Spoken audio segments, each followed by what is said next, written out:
ಕರ್ನಾಟಕದಲ್ಲಿ ಕಾಂಗ್ರೆಸ್ ಸರ್ಕಾರ ಅಧಿಕಾರಕ್ಕೆ ಬಂದ 9 ತಿಂಗಳಲ್ಲಿ ಮಹತ್ವದ ಘೋಷಣೆಯೊಂದನ್ನು ಮಾಡಲಾಗಿದೆ.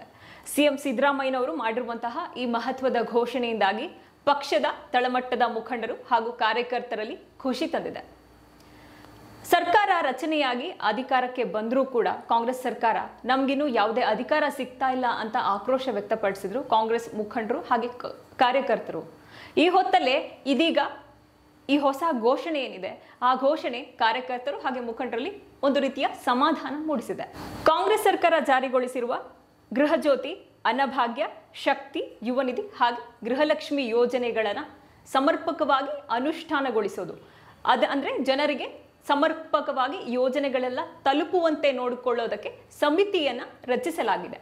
ಅಂದ್ರೆ 3 ಹಂತದಲ್ಲಿ ಸಮಿತಿಯನ್ನ ರಚನೆ ಮಾಡೋದಕ್ಕೆ ಸಿದ್ದರಾಮಯ್ಯ ಸರ್ಕಾರ ತೀರ್ಮಾನ ಮಾಡಿದೆ. ಅಂದ್ರೆ 3 ಹಂತದಲ್ಲಿ ರಾಜ್ಯ, ತಾಲೂಕು ಹಾಗೂ ಜಿಲ್ಲಾ ಮಟ್ಟದಲ್ಲಿ ಸಮಿತಿಗಳು ರಚನೆ ಆಗುತ್ತೆ. ರಾಜ್ಯ ಮಟ್ಟದ ಸಮಿತಿಯಲ್ಲಿ ಒಬ್ರು ಅಧ್ಯಕ್ಷರಿರ್ತಾರೆ, 5 ಉಪಾಧ್ಯಕ್ಷರಿರ್ತಾರೆ, ಜೊತೆಗೆ 31 ಮಂದಿ ಸದಸ್ಯರಿರ್ತಾರೆ. ಹಾಗೆ ಜಿಲ್ಲಾ ಮಟ್ಟದಲ್ಲಿ ತಗೊಂಡ್ರೆ ಓರ್ವ ಅಧ್ಯಕ್ಷ, ಓರ್ವ ಉಪಾಧ್ಯಕ್ಷರಿರ್ತಾರೆ, ಹಾಗೆ 21 ಸದಸ್ಯರಿರ್ತಾರೆ ಪ್ರತಿ ಜಿಲ್ಲಾ ಮಟ್ಟದ ಸಮಿತಿಯಲ್ಲಿ. ಹಾಗೆ ತಾಲೂಕು ಮಟ್ಟದಲ್ಲಿ ಕೂಡ ಓರ್ವ ಅಧ್ಯಕ್ಷ, ಓರ್ವ ಉಪಾಧ್ಯಕ್ಷ, 11 ಸದಸ್ಯರ ಸಮಿತಿ ರಚನೆಯಾಗತ್ತೆ. ಈ ಎಲ್ಲ ಯೋಜನೆಗಳ ಸಮರ್ಪಕ ಅನುಷ್ಠಾನ ಮಾಡುವ ನಿಟ್ಟಿನಲ್ಲಿ ರಾಜ್ಯ ಮಟ್ಟದ ಸಮಿತಿಯ ಅಧ್ಯಕ್ಷರುಗಳಿಗೆ ಕ್ಯಾಬಿನೆಟ್ ದರ್ಜೆಯ ಸ್ಥಾನಮಾನವನ್ನ ನೀಡಲು ತೀರ್ಮಾನ ಮಾಡಲಾಗಿದೆ. ಹಾಗೆ 5 ಉಪಾಧ್ಯಕ್ಷರಿಗೆ ಸಚಿವ ಸ್ಥಾನಮಾನ ನೀಡಲಾಗುತ್ತೆ. ಜಿಲ್ಲಾ ಮಟ್ಟದ ಸಮಿತಿಯ ಅಧ್ಯಕ್ಷನಿಗೆ ತಿಂಗಳಿಗೆ 50,000 ರೂಪಾಯಿ ಗೌರವ ಭತ್ಯೆ, ಉಪಾಧ್ಯಕ್ಷ ಮತ್ತು 11 ಮಂದಿ ಸದಸ್ಯರಿಗೆ ತಿಂಗಳಿಗೆ ಮಾಸಿಕ ಗೌರವ ಭತ್ಯೆಯನ್ನು ನೀಡಲಾಗ್ತದೆ. ಇನ್ನು ತಾಲೂಕು ಮಟ್ಟದಲ್ಲಿ ಅಧ್ಯಕ್ಷ ಹಾಗೂ ಉಪಾಧ್ಯಕ್ಷ, ತಾಲೂಕು ಮಟ್ಟದ ಸದಸ್ಯರಿಗೆ 20,000 ರೂಪಾಯಿ ಮಾಸಿಕ ಗೌರವ ಭತ್ಯೆಯನ್ನು ನೀಡೋಕೆ ತೀರ್ಮಾನ ಮಾಡಿದ್ದಾರೆ ಸಿದ್ದರಾಮಯ್ಯನವರು. ಈ ಸಮಿತಿಯ ಮತ್ತೊಂದು ವಿಶೇಷತೆ ಏನಪ್ಪಾ ಅಂದ್ರೆ, ಈ ಸಮಿತಿಯಲ್ಲಿ ಯಾವುದೇ ಶಾಸಕರು ಹಾಗೂ MLCಗಳನ್ನ ನೇಮಕ ಮಾಡಿಕೊಳ್ಳಲಾಗ್ತಾ ಇಲ್ಲ. ಜೊತೆಗೆ ಮಾಜಿ ಶಾಸಕರು, ಕಾರ್ಯಕರ್ತರು, ಮುಖಂಡರಿಗೆ ಈ ಸಮಿತಿಯಲ್ಲಿ ಕಾರ್ಯನಿರ್ವಹಿಸೋಕೆ ಅವಕಾಶವನ್ನ ನೀಡಲಾಗ್ತದೆ. ರಾಜ್ಯಾದ್ಯಂತ ರಚನೆ ಆಗ್ತಾ ಇರುವ ಈ 3 ಹಂತದ ಸಮಿತಿಗಾಗಿ ವಾರ್ಷಿಕ 16 ಕೋಟಿ ರೂಪಾಯಿ ಖರ್ಚನ್ನ ಮಾಡಲಾಗ್ತಾ ಇದೆ. ಇದರಿಂದಾಗಿ ಒಟ್ಟು 3,662 ಮಂದಿಗೆ ಅವಕಾಶ ಸಿಗ್ತಾ ಇದೆ, ಕಾಂಗ್ರೆಸ್ನ ಮುಖಂಡರು ಹಾಗೂ ಕಾರ್ಯಕರ್ತರು ಸೇರಿದಂತೆ.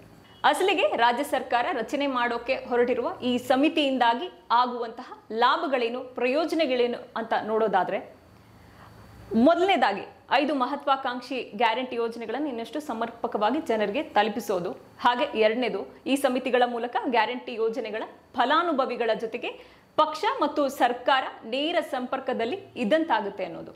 ಹಾಗೆ ಮೂರನೇದು, ಗ್ಯಾರಂಟಿ ಯೋಜನೆಗಳ ಲೋಪದೋಷಗಳ ಬಗ್ಗೆ ತಳಮಟ್ಟದಿಂದಲೇ ನೇರವಾಗಿ ಪ್ರಶ್ನೆ ಮಾಡೋಕೆ ಜನರಿಗೆ ಅವಕಾಶ ಕಲ್ಪಿಸದಂತಾಗತ್ತೆ ಅನ್ನೋ ಸಲುವಾಗಿ ಈ ಸಮಿತಿಯನ್ನ ರಚನೆ ಮಾಡಲಾಗ್ತಾ ಇದೆ. ಇನ್ನು ಈ ಸಮಿತಿಯ ರಚನೆ ರಾಜಕೀಯ ಲೆಕ್ಕಾಚಾರದಿಂದನೂ ಕೂಡ ಕೂಡಿದೆ. ಸಿದ್ದರಾಮಯ್ಯ ಸರ್ಕಾರ ರಚನೆಯಾಗಿ 9 ತಿಂಗಳೇ ಕಳೆದಿದೆ.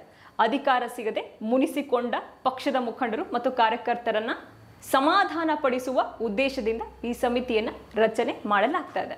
ಹಾಗೆ ಅಧಿಕಾರ ವಿಕೇಂದ್ರೀಕರಣ ಮೂಲಕ ಪಕ್ಷಕ್ಕೆ ದುಡಿದವರಿಗೂ ಕೂಡ ಅಧಿಕಾರ ನೀಡುವ ಸಂದೇಶವನ್ನ ರಾಜ್ಯ ಕಾಂಗ್ರೆಸ್ ನೀಡಿದೆ. ಬಹುಮುಖ್ಯವಾಗಿ ಪಕ್ಷವನ್ನ ತಳಮಟ್ಟದಿಂದ ಸಂಘಟಿಸುವುದಕ್ಕೆ ಶಕ್ತಿ ತುಂಬುವ ಕೆಲಸವನ್ನ ಸಿದ್ದರಾಮಯ್ಯ ಈ ಮೂಲಕ ಮಾಡ್ತಾ ಇದ್ದಾರೆ.